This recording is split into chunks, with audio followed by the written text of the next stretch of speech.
Hi guys, my name's Emily, and I want to tell you how a theft helped me in the struggle for a family business. And no, this isn't a Robin Hood style story, and I have nothing to be proud of, but I really want to share it with at least someone. So I apologize in advance to those whose feelings I might hurt.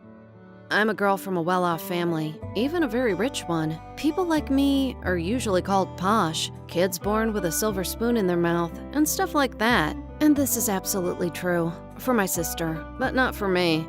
Yes, there are two of us in the family, me and my older sister. And for some reason, my parents always spoiled her beyond measure, and I was brutally ignored. For Lisa, all the doors and wallets of our family were wide open. By the age of 20, she'd had at least 6 plastic surgeries, had traveled to different parts of the world, had hung out with some celebrities, and generally gotten the most out of life. She didn't know the word study, as well as the word responsibility. The girl just didn't know what it was, but she could list without hesitation all the fancy places in our city and the cars of all the popular guys. Our parents gave her a bunch of dough for her every whim without thinking. Once, she wanted a private helicopter because business class was for commoners, and Dad bought it for her. You understand now what kind of money we're talking about, right? I understand it exactly because I write down everything and keep a family budget.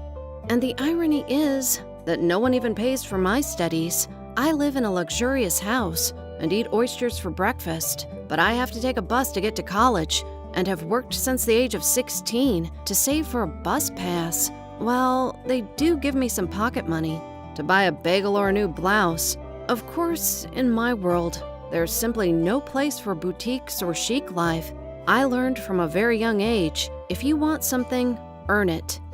I didn't complain, not because I wasn't offended. It just didn't make sense.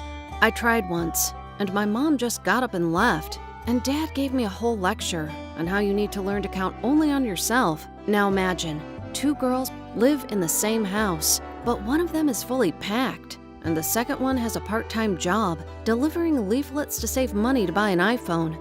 That's insane, right? The secret was revealed when I was 18.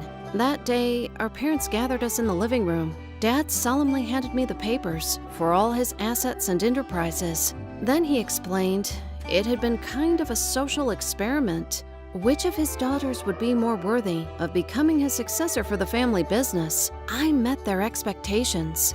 My sister turned into a spoiled brat who can't even pull on her pants without a bunch of servants. And I'm the pride of the family because despite the harsh education, I never gave up, always struggled with the hardships of life and stood my ground. Here I am, such a beauty, and the pride of the family. And most importantly, even with all possible savings, I always managed to buy myself something expensive, and I deserved a medal. I was sitting there going a little crazy with what was happening because the secret of my success is actually very simple. From a very young age, I've just been stealing money from my parents' wallets.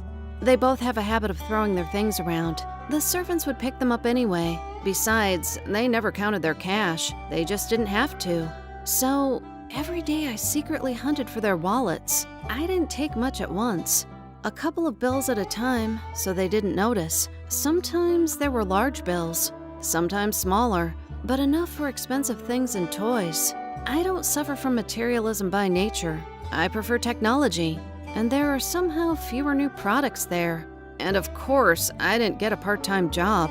And all my suffering about the lack of money was just for them not to discover my stealing.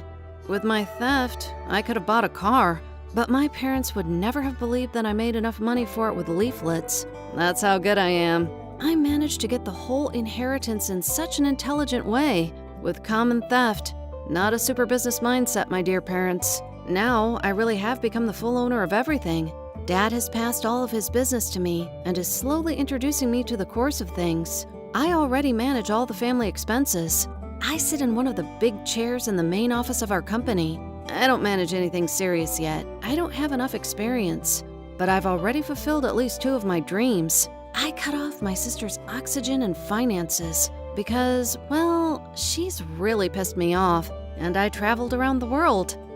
But I continued to steal anyway, no longer out of necessity, but out of habit. It works so well for me. It's just talent, in fact, that sometimes I try to rob myself automatically in papers. Then I clean up my acts. The last person I want to find out about my talents is my dad's accountant. As the saying goes, habit is second nature. And it was this bad and blamable nature that they brought up in me. But I'm not ashamed at all. They shouldn't have done such experiments with their kids. They're not Benjamin Spock anyway. That's my life, folks. Develop honesty in yourself and your kids so they don't repeat my story. Write in the comments what you think about my small business. Like if you share my position. And don't read fairy tales about Robin Hood. It's a lie.